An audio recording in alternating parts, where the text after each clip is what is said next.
Na Congo to telema to lobela mboka Wele to suwa ko bimisa na poasa. Ba député to votaki bazo salarien. To tele na funa bazo salarien. Congo to lega na mwamba bazo salarien. To tele lukunga bazo salarien. Na baboko kuna bibembe bazo salarien. To mwana changu bazo salarien.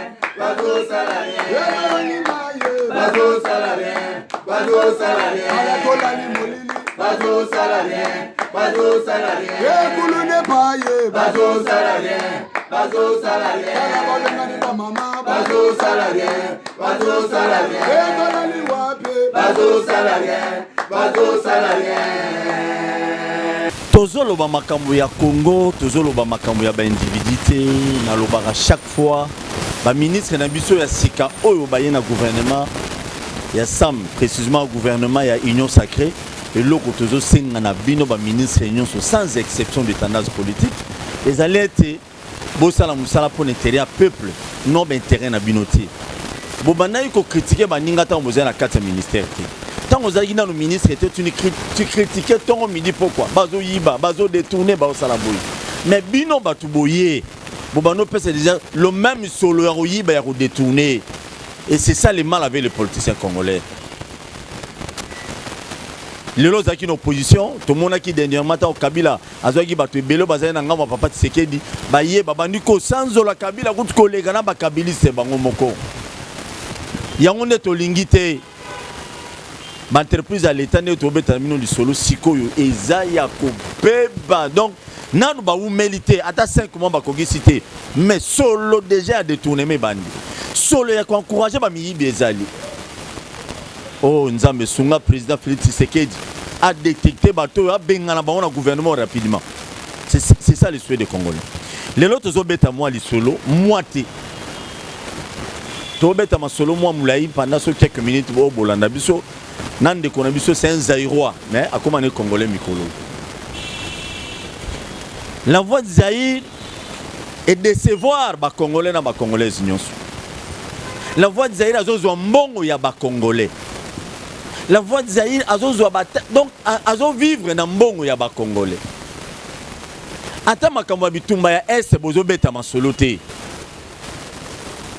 Mais makambo ya volcan salemi na Goma, la voix de Zaïre. Je salue mon cher ami Perro Louara. Dans le moment où tout le monde a extrait, des vidéos, tout le monde a des réseaux sociaux dans la voix de Zaïre, image, je suis docteur, on est foutre en bon. C'est par là que je me pose des questions.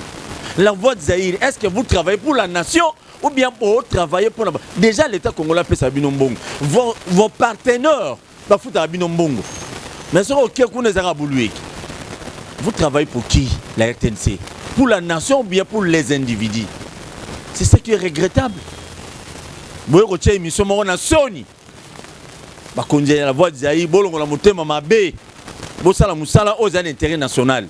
Non mais intérêt na binote bo la bozo ba injection. Ba tout bazo kufa ko. Mais télévision mundele azo la kisabiso mamba volcana. Tongo midi pourquoi? Ça c'est normal et on est bas consommation bozo pesa babilo à l'état ba entreprise à l'état va gérer toi on a besoin de pesa ba tout monde ba na vision nationale non vision politique maman volcan on a so bol excellent dans la voie de Zebo ba no lobelango tout ça va plateau spécial salami est-ce elle n'est ça la nini il y a baby c'est l'oni oh on doit respecter les programmes les partenaires comme moni kuna di frère ngebi matin maman volcan il faut que tu bilo na bino bozo ba 10 francs. Bokene papa. Bon, on a des choses au Kenya. Toujours bête à l'isolo ya RVA, toujours bête à l'isolo ya on atra. Dernièrement, na 4 ya RVA, a DG RVA, DG yo, moi na mobala IDPS. On finit si IDPS zo karati. DG RVA, ozo finit si IDPS. Papa tu sais que na bimela ouais. Dernier, le niveau de compétence au sommet à RVA. Des avions, il y a l'accident Licolo. Des avions. Il y a un accident d'avion. Et tout en train de tout le temps, ma papa, on a côté carburé, et tout le temps, n'a pas pilote, n'a pas passager, n'a nyons. ingeza na mutu yo RVA le DGA c'est regrettable ministre a commis mukanda bon mo luka ba parapluie ya batu mususu eza malamu te to beta pe lisolo on a traîné baza boy ba kosala ba gaz o ba teka vous savez le pourquoi basala na yambaki administrateur monante ba boga mbalo baki c'est tout justement parce que il semblerait qu'il y a d'autres cadres il y a on atra o bali a cop na ba libanais mususu OK non c'est biso to bandi ko produire bino ba privé ekufa voilà est-ce que vous comprenez niveau ya bateau to na bango mais 32 mois de paiement la carte on attend à qui la faute président de la République awa ko kila mutute bengana bango azala ya IDPS azala ya PP de surtout ya RV ya DG ya wana bengana parce que azana compétence totale piste ya avion pas me kutu ya ndolo ayebi nango to beta on solo belé ndoko vena moi Congo et moi boisala nga bien té tant to beta ngo boisala pour ça rolela mais na olela ti na olela ti biso na bango mbamba na yesu na volcan yo pour mbaga onde makamba volcan pese ki passe mingi et vous qui passe ya komona ke Olandi yango na ba chaîne na ba paya mundele dans mundela kuna la poto na 8 km 8000 km a doit passer information ya mboka na yo d'ici longtemps bâtiment ya munene fana na ngwala lingwala to ebite soka ezala kalango ba bureau soka ezala ka ba teka ka ba biscuit oni na kati ebanité ba ba c'est boyoki na chaîne na mindele bozo la bino officiellement ba pesa une information chaîne na mindele ça lango théâtre ça lango loisir donc pas ba kolobela mamba volcan et c'est un ministre a quitté sur place a payé instruction la DG déjà comme kolobela mamba volcan ce que tina RTN sango nini privilège batozwa ba redevance batozwa mais ba chaîne privée dans ça la route bien relega bango c'est à l'état bazo senga réforme na secteur wana ba réseaux sociaux bazo sala ming koleka mais oui l'information est bien dans les réseaux sociaux information est bien au hôtel on a ba YouTube et consort RTN zo senga ba réformer yango ba changer politique ligne de conduite nango et changer ba changer parce que c'est normal.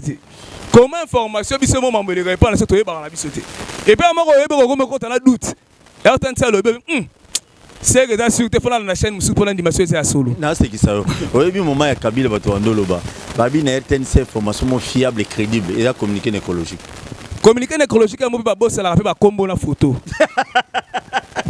donc et c'est le moment sur information la chaîne nationale na biso il faut oyeba cette information ko c'est solo ba cheo papa Bosco Koufi mais il m'a photo balakisi et c'est ya maman Solange donc tu as un degré information écologique aux et crédibilité exacte le voyons attend la radio mais soit bien la TV image c'est mutumsus comme mutumsus donc il faut pas réformer la radio nationale bon bah ça peut là manque à gagner pour l'état congolais RTNC l'état on a bien structuré bah Jean basé belé ça suis 10 millions n'est pas bah Jean peine à la voix de Zaï ya oira ya lingwalo baza combien baza na bâtiment et là au senga bango et ça alors la chaîne de bon la France 20 France 2 ba TF1 consort bo sali chaîne spéciale à sport chaîne spéciale à musique bo sali ba secteur rebelle et au moment la bateau na ba sala misala te ba ko utiliser bango et puis mbongo ko kota na la ki RTN la archive na mboka oyo mais ba sala la rango nini est-ce que ça la sous mais yango faut koyeba formant au penza il faut koyeba Kabila oyebi Kabila pas apé to betana du solo bozo bilo kalate Kabila pina favoriser ba te belé na mama be na mboko ya dans les incompétents tche ba on a ba poste mon clé OK non mutu zo kota mais na vision o ya nation te mazana vision ya président o ya yazo mona na bureau na yi na ba benga ba pese sur sala boy alors ce ministre a déplacé la te do mambo ya volcan kuti fallait pas l'élection pour nga ça dépendait il fallait pas batika ba sala mambo ba l'élection docteur wana.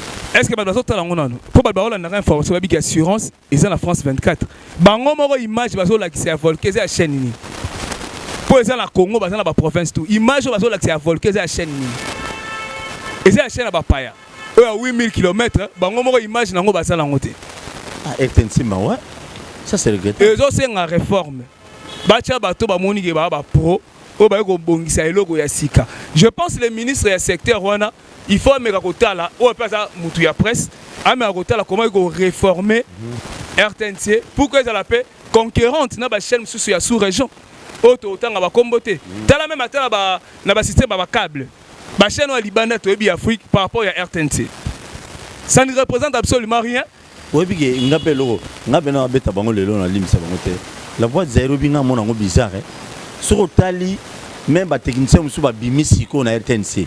Pas bien na biso kéré mambi na batu mususu ba comment fatigué. Mais moi génération moi ba bimisi kasika directeur moi depuis Mobutu, depuis Belge, azalaka directeur tilelo.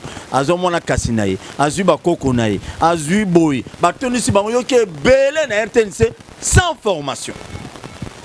Je connais ba cameraman mususu ayaka nega pamba pamba ala quoi faire. À côté kuna boyema comme na nani. A comme une caméraman, comme un journaliste, à moi ça l'appelle loin. Le problème est qu'il encadrement. RTNC a un ICA. Oyo et format ba caméraman, ba monteur et consort. Est-ce que tu veux comprendre que base dans la technicien base incompétent. Tu ma BP ça RTNC mingi, ba tata vous avez ma bé. Relève il fait ça là. Vous avez dit analogique, le numérique. On a vu sur panier on a. Il y a les paniers. Abané no PP mo boy mais c'est sûr certain bitumbe banditi ba komi ko effacer bango.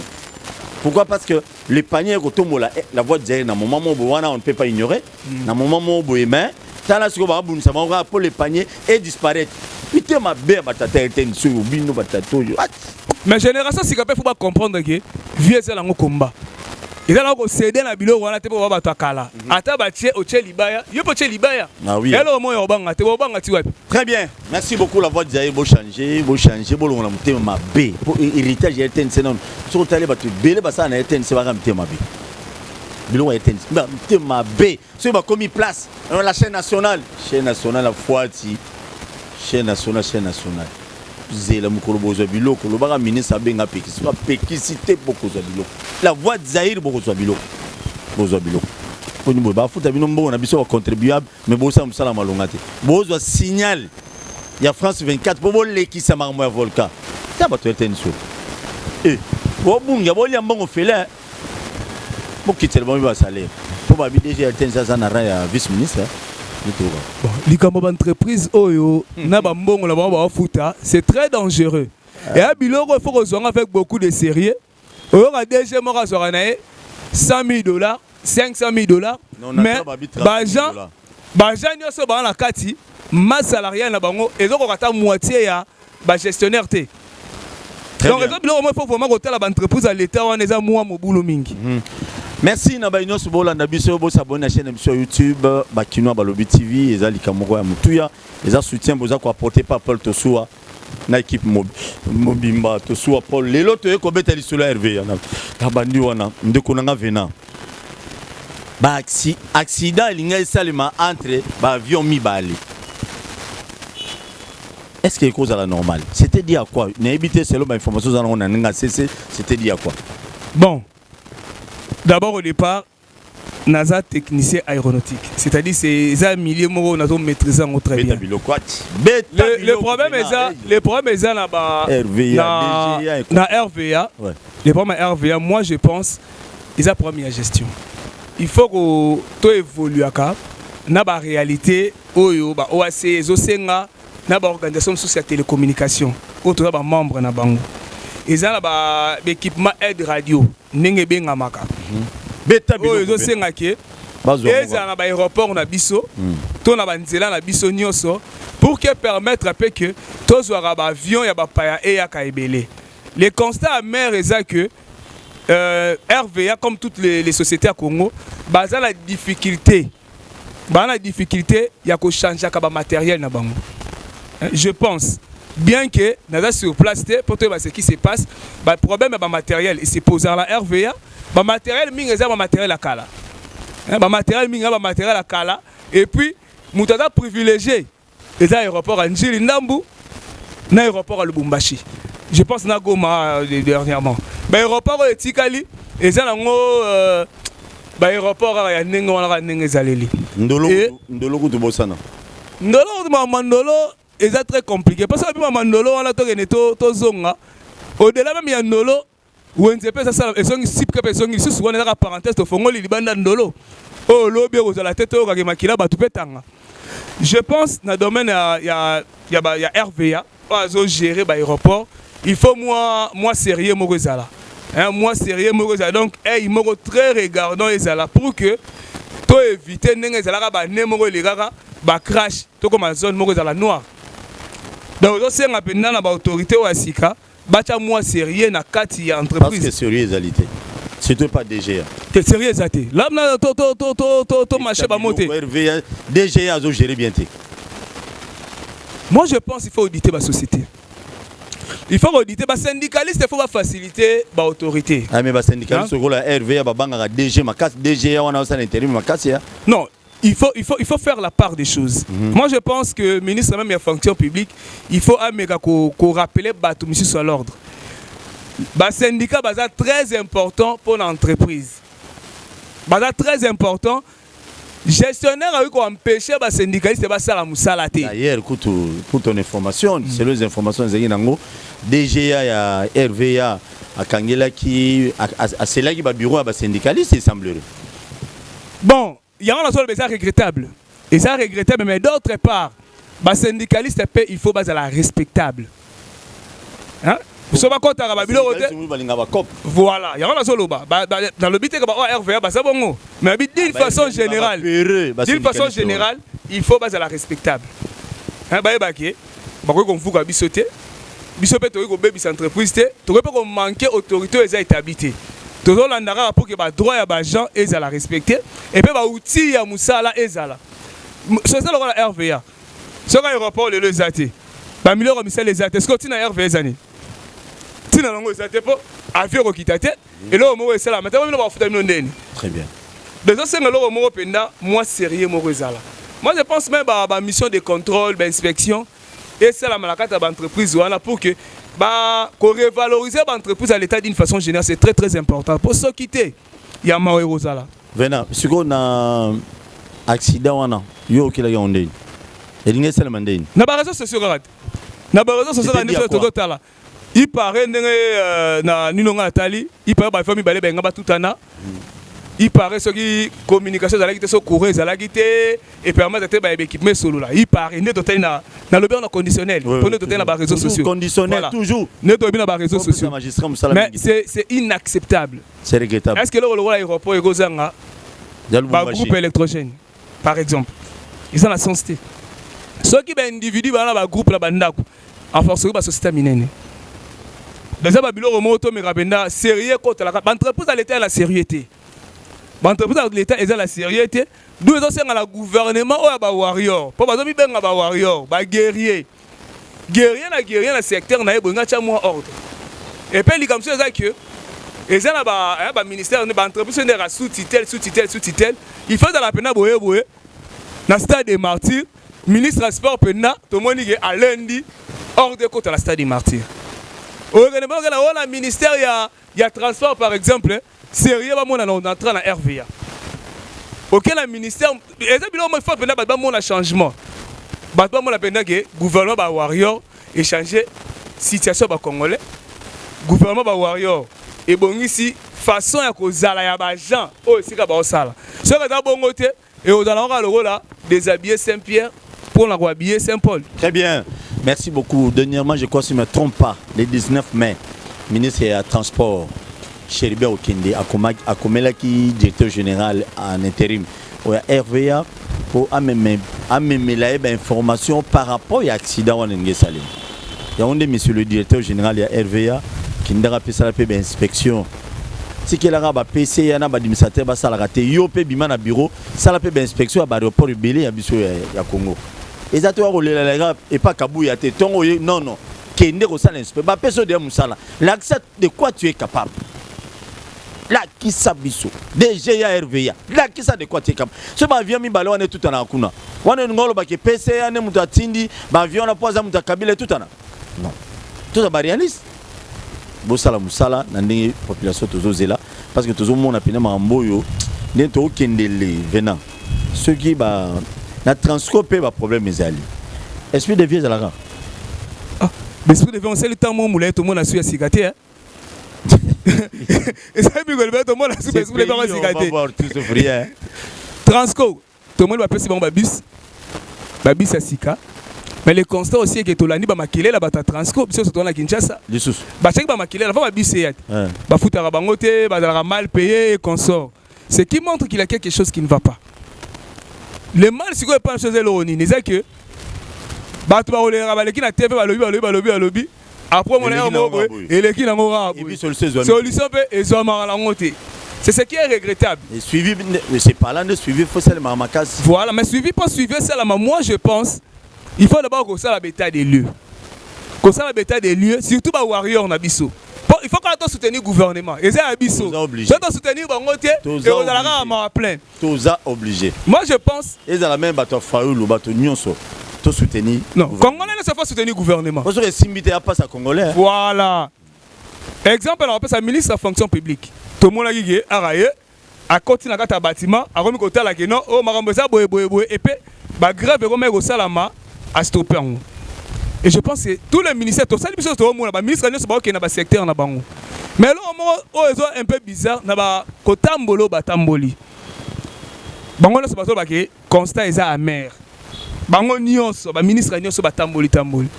Siko ba solution nini o bango bazui. Très bien parce que ça les malaba ministre nyonso ba yaka na beaucoup. Voilà. On a qui otala bâtiment ya secrétaire général. On a qui otala bâtiment ya boy. Mais en réalité bah ok et retire la paix en bongo. Voilà. Les gens visibilité à la télévision quoi qui me donne ça nous on a salati. Or siko zo senga. Kolongwa au-delà il y a non comme mon isara ba monora au betaki na autour na stade des martyrs. Au tali ba ebiso que ba conditions eza bien te au bimio lobi que la moni ba travailler na ba situation eza déplorable. Et après alors la ni na simezani. Et alors ni nezo sala que situation est la déplorable. Parce que au sali ba mission, au moni ko sali constat wana. Mais d'autres éléments, so au moni que ça ba to akati ba sala mabe. Tout le monde sanction salamite.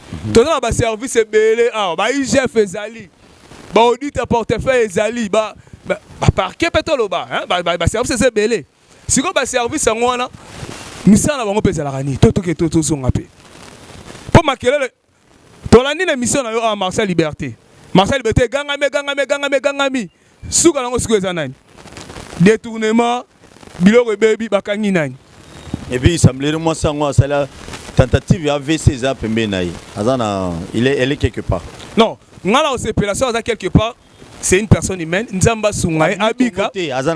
Nzamba Sungae Abika. Et que Babiloko et Salami et Baby. Comme ça, on va Massina. Marchons là, il faut donc appartement marché. Marchons là, et Bitumbe Indi Awa. Barebela RCD, on a Kalabakoti. Biso do Bima la Kata, Biso do Kimati. Ah, oh, mais la vérité c'est un là. Pendant une heure, il c'était une femme. Na route Mokali. Biso do Zala to vivant Babiloko wana. To sala ki ne koyate. Musée Laurent Désiré Kabila paix à son âme. Bana tiangu na sala bino marché. Marché la bosali rétrocesser bongisa ba commune na bino. Moi bi kata rétrocesser mo commune mo so ezate. Ba député à l'époque provinciale à Kinshasa ño so corrompu à l'époque. Assemblée provinciale il y a une poche à Moutoumoro na e bien monté. Assemblée bibana bureau assemblée provinciale ti ba député tout. Ba sala mission parlementaire suite na ngozani. Balia bambongo kuna marché de liberté. Yango moko boye. Mo mo tchape makele na ba réseaux sociaux bino pas dit IGF il faut zongela surtout assemblée provinciale à Tingi à l'époque. Te wasi ko na le betanga mwana masina. Quand on a appelé maman, Bafouya, Bafouya, la maman marché à liberté. Autant la bilonga batumisu ba gérer la carte à marché à liberté. Basema des gens la carte à marché à liberté. Et la machine à batelemi, yeba bimi pe mena kei non, toza contre mais yo zale na katit. Ouais pe muyibi. O be bisi pe na katit. Ko elongi na carte ba benga na ko benga la route. Si on bima la maman na ndenge nini. Yango ba la machine pe faut la très vigilant. Moutoumora rekosa batu. Te pas maman marché à liberté et maman parti politique moroté. Parti politique moroté rolobake, yemda bundi maman marché à liberté. Et ça bana masina ba sangani na ba ASP le roi ba grand masina, batu ne so masina ba sangani to lutter contre le kwana. Parti politique mora ko revendiquer maman marché à liberté azate. Très bien. Mais les administrations à l'état normalement il faut que Dieu fasse grâce. Moi, je pense que le président de la République, il faut éclaircir Makambo. Parce que, voilà un problème. Le ministère, attribution. Au retour, le ministère a désenclavement. Au retour, le développement rural, au retour, le ministre a posé une nouvelle technologie, il numérique, attribution, c'est ma compétence. Il faut le président à éclaircir, à définir que ministère tel musala ngo za boye ministère tel musala ngo za boye pour Ramwana je me réserve les médias n'a pas sa qualification makasi tolandi conseil des ministres babike ba suspendre odaza unité bo balenga nyoso ngakutu obenga babike no balobaki te ba suspendaki balobaki ke ba activer bato ba désactiver ki so to ba pété gouvernement lobi boye kuna ba lobi boye siko na conseil des ministres na bato yango ya ram na na loba likambo solo bulu ekezali makasi grave ya makasi siko nyonso la ke président de la République ndem tazo aolala ba service à président et là po so ba bige ba okata bato ram congolais de mortel mutu no sa te ka ni mapa na e alo ba fachi beton mutu azokata biso mbongo. C'est ça la réalité. Bah service il faut pas expliquer mambo bien. Comment le conseil des ministres décidé que barokata sous batu mbongo te mais ils ont continué. Et puis mbongo to que zonga et que ndape wapi. Très bien, merci beaucoup. On a interpellé ministre à portefeuille. Ministre à portefeuille, ils ont un ministère, ils ont une structure et une entreprise dans le secteur nayo aux gérer. Et là on te soit pour la seigneur. Maman Del au Sambela Ramingi. Maman Del. Ba côté sur la copa salité. RVA côté sur la copa salité. On a très côté sur la copa salité. Pardon. Maman Del au Sambela. Kobe bisa foi na yo, foi chrétienne na yo tel likolo ya mbongo ya corruption. Ndenge tozo yoka. Mina habite ba corrompre yo. Maman Del ministre à portefeuille. Pardon maman. Pardon. Na liti nyonso obundi na opposition obundi tamula Kabila nyonyi bino lelo yo obundi lelo za ministre Maman Del pardon maman ba corrompre yo te on a travaillé na mbongo te RVA ba corrompre yo te nini ezebele ba corrompre yo te maman boya corruption boya Maman Del na boyi maman osambela mingi zwa biloko maman zwa biloko osambela mingi Tala Jésus-Christ a mon ayo. So ba yebelo proposition songolo. To so alobaki te. Na kebiso déjà na rappelé de fo bosanaki. Ba corrompre yo te. Pour entreprise ebele to yoki, ba ne ba yaya simana yo pour to boy. Vena beto. Maman Del aza, maman mo aza respectable. Mutako boudé, maman Del azate. Aza na compétence na ye o mutako telemela ngo azalite. Aza muto yo atikala ki fidèle. Eh bah donc kaba parti au mobile système à régime anezalaki o atika la ki la vérité. Ah comment on a le soutien? Voilà. Je pense qu'il y a maman Moaza compétente, maman Moaza warrior. Maman Del. Maman Del. Et naza soutien maman Del ba côté la maman Bouzuba. Ah ko taper maman Bouzuba. Très bien. Et surtout ba diriger Kalaona. Ba yebine ba corrompre pour nous ba cause. Mona loin. Yeah. Au système on n'engage là. Au même sa foi chrétienne na oteo. Soki ministre Sigaye a yebi de gafé na entreprise nae. A comme la tendance lo ba ngala la na ministre Songolo. Na la na ministre Pakala. Paul Lugalo omo boye abo ma emisu. A da ba pesa enveloppe. O comme faiblette. Mo ça sur logo exacté. La conséquence nango Congolais ça là 10 pas en avant et ça là 100 pas en arrière. Na ba voilà interpellation. Tout ça n'a pas gouvernement na solegara et ça la lango bongo. Le rôle à portefeuille, il y a un gérer d'entreprise na bisonne sur l'état, il y a un photo taper maman Misu. Toi la maman sala ke ala ni la entreprise wala ne zo sala pour que concurrence ça la bien. Tala ba indien, toi contre ba indien té. Bango ba ko dominer ba société na biso locale. On attend ngone koya ba trama longo ya la raté mais tala ba indien ba remorque. Et remplacer on attend la nzela ba Congo. Et ça, il faut interpeller ma maman Koulou. Et ma maman, il y a la maman Koulou, sans effet. Sans effet, mais non, de Jésus. Maman Adèle, ministre des Transports, ministre de l'économie, commerce, tout le monde en principe. Secteur là, ça va s'en Congo changer. Très bien, merci beaucoup. Avant aussi cette émission, toujours une régie pour les émissions éléments. Banque, ceux qui banque, moi, comment on dit? Nini. Banque moi escroquerie ba te belé mbongo. My God. C'est my God, c'est my bank. Banque wana escroquerie ba. Ezape na banque mususu e botoli ele susu batu mbongo.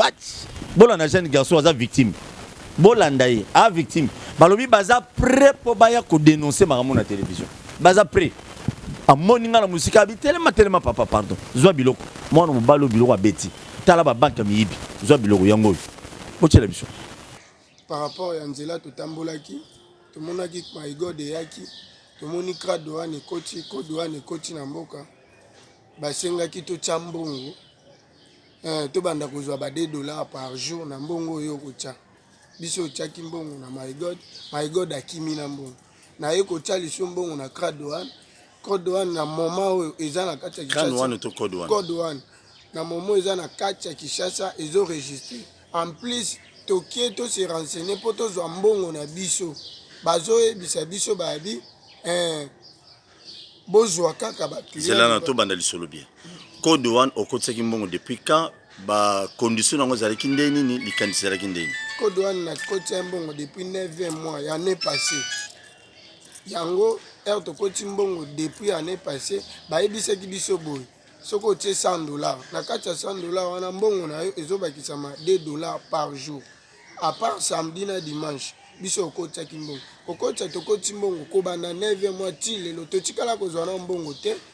En plus, My God a katani akimi ezalaki lisu censé ya kozwa batu okotsa na Code One po babanda kozwa po mbongo na yo ebanda kumata siko biso to moni bongo to ke ko déclarer na Code One wana azongisela biso bambongo na biso parce que depuis to kotsa to zona telote azongisela biso bambongo na biso o to kotsaki bazo ebisanga babengana nga kuna bureau avant wana babengana na bureau na bitoko solo la tcheko sila ateza bureau na bino to solo atesi après avoir maman na uitaki Dubai to vaina abandi ko solisanga alobi joa bato libanda kotsa bango na Code One po mbongo na bino ebanda kobota ebanda kozonga ngai ebisi naza lisusu na tawana te naza lisusu na ta ko luka ba client te donc problème ezaka ke boluka papier na bino fiche na bino bosalisa nga oyo na saderaki yango boluka bobimisela nga sombaki yango pe na mbongo na sombaki na mbongo $35 abimisa nga na bureau aboya siko na salaki effort ya ko réunir parrain nga oya parrain nga la kota na Code One nde siko abuka na Code One abukanaki yango pesa moi pasi po ikolongola ena ndako tito kende kuna toza plus ou moins ya bato ata ba 500 ou bien 5000 o toza na ba papier na bango moi tozo mbongo wana ezate eza na 2e rue eza na 7e rue na nini eza na 7e rue Code One eza na 7e rue na sima ya ndako ya munene autour de Babel wana baza wana. Ok, au sein de la justice. La justice à l'andela parce que bat basé belé sendenga leki na TV mamsu bat musu pe ba yo c'est ba Hollanda ngai. Très bien. Yo côté combien? Nga kocha ki $100, na kocha le quoi $130. Oncle na biso kocha ki $650. O musu ala kocha 400 donc na batu o ba na ba papier eza donc eza na maboko. Au Code One melimbo. Code One melimbo. Est-ce que Code One nango bato ba kolo nango baza awa to za honnêtement ligablo mo. Donc eza kolo nango aza mais c'est ce qui Jonathan azana end ba responsable ya awa bazali. Donc bazana bureau ezo fonctionner. Bolandi Code One. Bolandi bino moko. Code One banque mo yesusu. Ndebo okinde kona lobi ba escroquer bango mbongo na bango mbongo apasa ba congolais. Mais nazo comprendre te ba konzi. Ba banque miyibi oyo. Mo bolandela bango zate.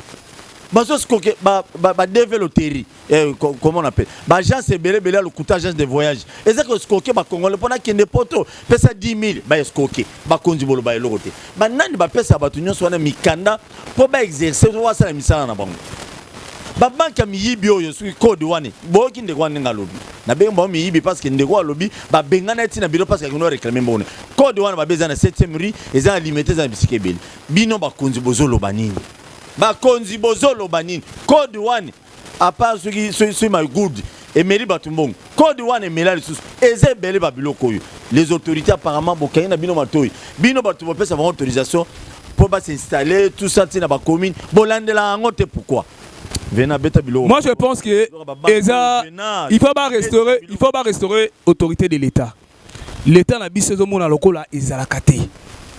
Comment vers les années 92 93 91 to vivant ba bindo en la katamboka o ba madova même si c'est méthode zonga banque centrale ezalaka na Congo yem tata censé à régulariser ba biloko ba microfinance et consort et bazo mona ngo ba publicité zo les rappeler na ba TV ba lobaranine.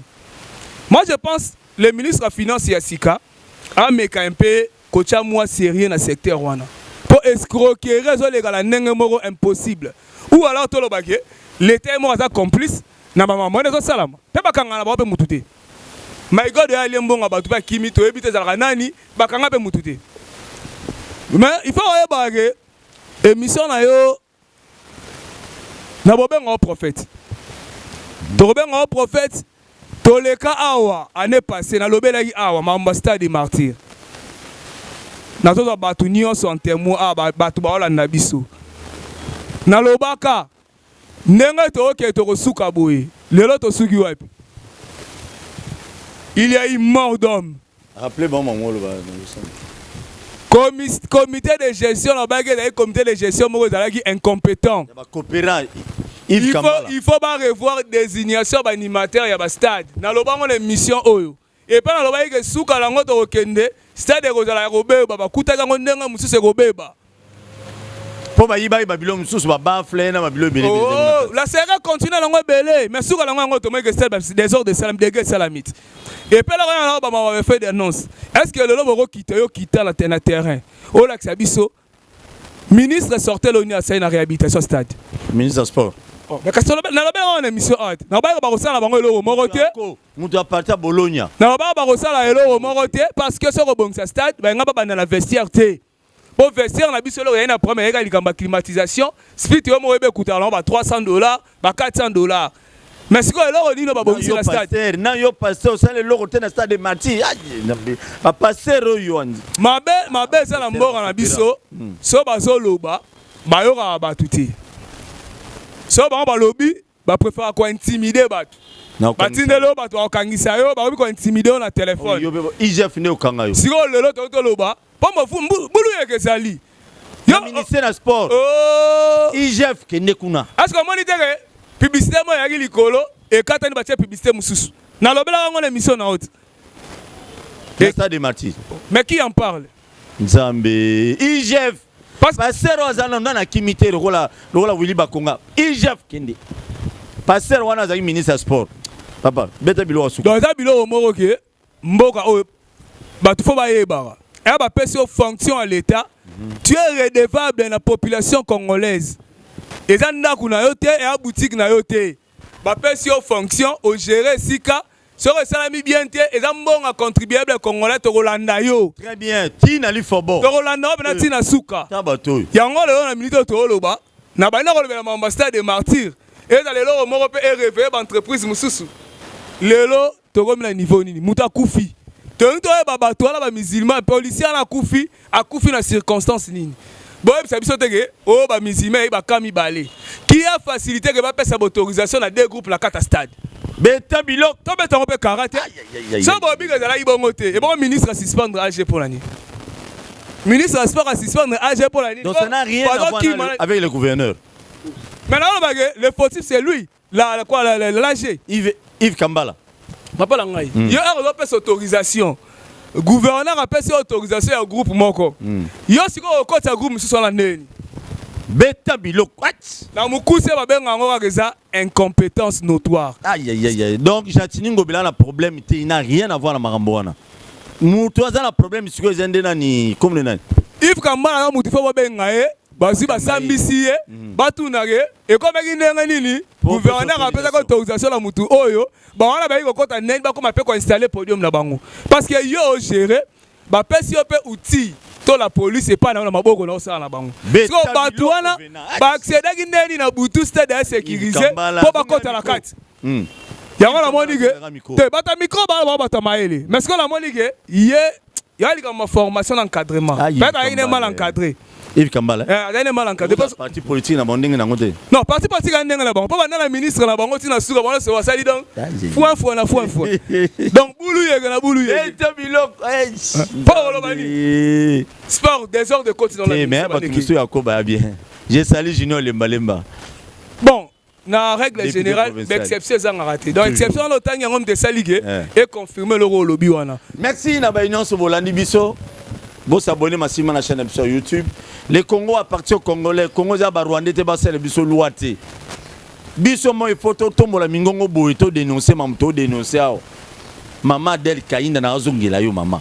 DGIA wana ya RVA mutute ni ka lettre ce ministre à transport ninga BTK lettre wana nyata ye mususu s'il faut suspendre ma parti politique exacte union sacrée exacte les Congolais n'appartiennent pas à l'union sacrée ceux qui appartiennent à la parti politique mais le lot peut perdre les tout puissant dans beaucoup nyata DGIA RVA parce que avion mi balone ça l'accident il n'y a coûté mbongo belé na Congo toloba ti mamba volcan pour les mamba goma mais tout ça ministre pas ya recherche scientifique ah na succès ministre recherche scientifique ko malibanda te parce que faut expliquer biso et là on dit sali le loke to y ben city ya Oilanda observatoire ya sismique voilà ezalaka ba futa ka wana mbongo à l'état très bien comment ero sala makie volcan bimika brisque boué population à Goma ba eba te que volcan ko salama l'état a ba disposition ta obimisa batu na il faut ministre les Ganabar a expliqué biso et là on dit ne sali que biso to eba te que volcan na mouvement ngaka salama asa warrior a démontré qu'asa warrior très bien mais là on a peine à dénoncer je tiens à dénoncer il semblerait il y avait des millions de dollars depuis le moment ya Kabila et puis ça m'a structure wana ya ma volcan wana na poussé comme nango pour être non baso ba matériel approprié pour na koluka par quel moyen et lorsque le volcan lingé bande et puis ce signal na mokili mobimba en fait la population environnante pour permettre mutuna mutaye belanaye mais le moment où il semblerait bambongo ane bima et kenda wapi sala nini et tala siko lelo yo nenge kweli siko bande kona biso ya Goma au pesi mbwa boy il y a eu des monde dans mon réseaux sociaux il y a ba déplacer donc babiloko belé bungi à tel point Rwanda to ganana bangote biso ba congolais to que nous se réfugiés sous na Rwanda likolo ya ba congolais ba liaka mbongo o ba somba ba matériel approprié est-ce que bon mon mutema bia ya ba politicien mbongo moto na ngote pona basi ne bo luka mbongo o que venanga accompagner bato te et là, on a un intérêt national, mais on vous donne l'argent, il y a un bon lié, tu as la conséquence causée. Mais ma conséquence, c'est parce que mon temps quand on m'a maté, il y a des babes protégés. Et on m'a dit, bon, là, on est-ce que l'inspection, ça l'a raté, bon, dit ça l'a raté. Si vous avez babilo raboué, tu as aucun monde. Ah, mais c'est ça. IGF, exactement, makamba bukanga lonzo te, oh, makamba yambatel plus à qui ça sate. IGF, bon, qu'il n'est pas dans dossier wana ya. Bambongo neto yoki semblerait ba milieu bandobi olandela pe batwana ezambonga ko ezambonga tata mutute oh moi ni mama entreprise yo l'état ça a un problème l'état est moko mutu azo boma entreprise na yi to ra sonité ya lubango lelo l'état ba entreprise à l'état azana ba conquérant o ezali obendien ba libanais to boy bango ba ko investir mais ezo salama au détriment ya ba entreprise o ayemoko parce que raboye DG Moroboye, ministre Moroboye, abeta katina batwana, conséquence dans l'entreprise et marché et tambolaté. Yango senga biso na sato fongola misu. So to oki likambo. Likambo na to yoka. Oh ba syndicaliste bo balobi na entreprise boy. Papa la ngandengo panzaka makambo wana, boke ina bandeko na so bolobeli yango. Parce que bino boza quatrième pouvoir. Bien que ba considérer biso c'est le problème. Te baebi. Ba conseiller non te po babi mais yo boma ba conseiller non ndeni babi ko so ba tshenu ba moyen bo ba tsa ba système na bino ndenga communication et que bango e comme eloko sala mi na 6h15 déjà mambo yebani ba soutenir bino ta mukete. Très bien. Merci na ba inoso balandi biso venant moi le loba kabwani surtout pona ko soutenir FRDC na biso bazo bunda na est peut-être qui miekota makambo ya FRDC et l'armée la plus puissante d'Afrique centrale. Nayebi ba soda na biso ba soda makasi oyo soki to sungi bango bien to salisi bango ba la capacité à gérer Afrique centrale même Afrique mobimba. Na osenga la congolais nyonso esika o nyonso azali soutien na la FARDC. Soko oyebi osambela ka chalo samona pour la FARDC. Soko oyebi ke o nazala tala 1000 fois il faut soutenir ba soda na biso parce que bazo bunda pona école na biso et ça la biso passe côté na ba réseaux sociaux à chaque fois makila ba congolais otanga FARDC boza la soutien na biso na nyonso et puis na nyonso bokosa la pour l'intérêt ya mboka na biso tozo soutenir bino moi le loba na mboka ya soutien na FARDC na mboka dialecte na yo bon na mboka na biso beto bilok mugatu ba PDI ya PDI bana na so ya Kinshasa ya ba Congo donc Congo en Vimba bet soutenir ba soda na betu boke ba soda na betu boke noa na samu na intérêt ya boala na betu sans bo sécuriser territoire na betu nyonso national donc betu nyonso bet soutenir bo betu nyonso na kenga betu nyonso o to suwa na kenga betu nyonso donc to sangana to soutenir FRDC na biso il faut to beta kabiloko ndeko lobi awata yo sambela rasambela mais ba passer ba ndumba bandokite soko simba ba kisi na yo za passer non ko sambela te tika biso to sambela na bosolo soko za ndoki ko sambela te pardon pour ndoki obi ndoki soko sali prière nzama ko sika yo kate bon ndoki osambela neni ndoki osambela te ndoki zo mfute nde ba domo lo osambela ma sambela raté malheureusement nzamba ara likolo ya oleka et puis mtasali mokili mobimba za biloro ya ndoki elo te topesi merci chef de l'état Kolembate betali olongo bakisa elo na bakisa makomo mibale nazo présenter ba condoléances nanga boluka bukanga ya samba mbonga 18 ebima nazo présenter ba condoléances nanga na famille ya Bagelor ndeko na biso oyo salaki accident lobi ya mutuka et pona kolobelo wala kutundengo lesuma ba mutuka ya wana soloba il faut ba rappeler ba permis de conduire ba opesa na nani. C'est vraiment un problème au peut-être dans la mission Omega Golobela. Délivrance va permis de conduire et aux pesa malolengeni. Ba me ramé comme mega kobongisa. Kobongisa secteur wana. Attends on papier mouchoir cop. Bera wana et les lisi biso ba na changu lobi to ede na matanga ya Riki. To kende boye ba la misusu ya masina de plus de 4 ba kufi sur un accident pour na etambolisi mituka ya bien té. Na ba blessé, na présenter ba condoléances na famille ba Gelor Color. Ogobosa na majamé la kati ya mitema na biso et puis masina ezala toujours ya kotelema pona dossier ya marché liberté nazo bandela eza dossier ya parti politique moko te ata tango tozaka marché wana parti politique moko bimaka liboso azalaka te beta biloko tozala ya kotelema yo azalaka na marché liberté okota makambo na biso te. Merci. Merci beaucoup na ba nyonso bolandi biso na présenter ba condoléances na ba famille nyonso o beaucoup fait ba être cher na bino na présenter ba condoléances et puis on est ensemble on restera toujours ensemble. Bon s'abonner la chaîne na sur YouTube, le Congo nous appartient, Congo za mututé. Je félicite le président de la République. On peut les traiter de tout sauf rien mais il se bat pour la qui maison na Congo.